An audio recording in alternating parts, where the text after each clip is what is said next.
Let's talk about your framework of 5 specific ways to help people introduce themselves. Yeah, so the first one is the one that I use all the time, which is it's this I help my target audience, and the more specific you can be about your target audience, get a benefit that they desire. So when I started introducing myself early in my career, I did mostly personal branding and working with job hunters. So I help worried job hunters, so that's my target audience, confidently explain why they're the ideal candidate to hire.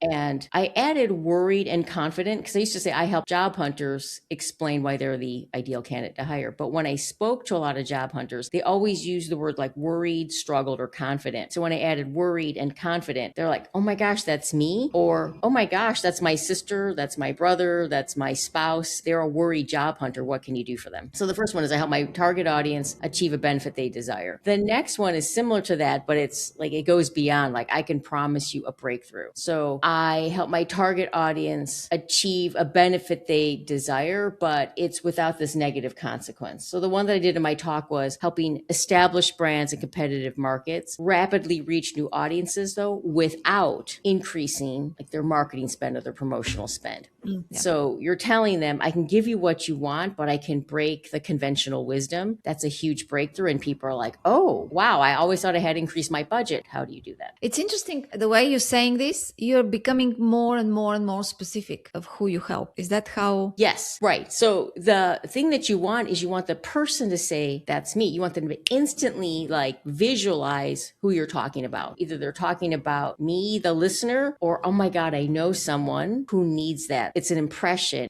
It's the feeling you create Yeah. when you talk. I see. Well, so then I do passion, mission, or strength. So for people who are shifting careers, or you're a student, or you are very just mission driven, lots of people don't want to talk specifically about their career. So they talk about what they're passionate about, what their strength is, or, their mission. Passionate about something I value, but you also know it's something that will help them also to achieve something my target audience wants. So I'm passionate about helping people in need and creating opportunities that change lives. Very passion driven. People are like, wow, that's what I do. That's why I'm in this nonprofit, or that's why I left corporate, because I'm passionate about helping people in need. Your strength is a really good one for, I think, students in particular. So you can say like, I'm known for something. I'm known for my strength to achieve something that my audience wants. Like I'm known for my critical thinking. I'm known for my analytical processes.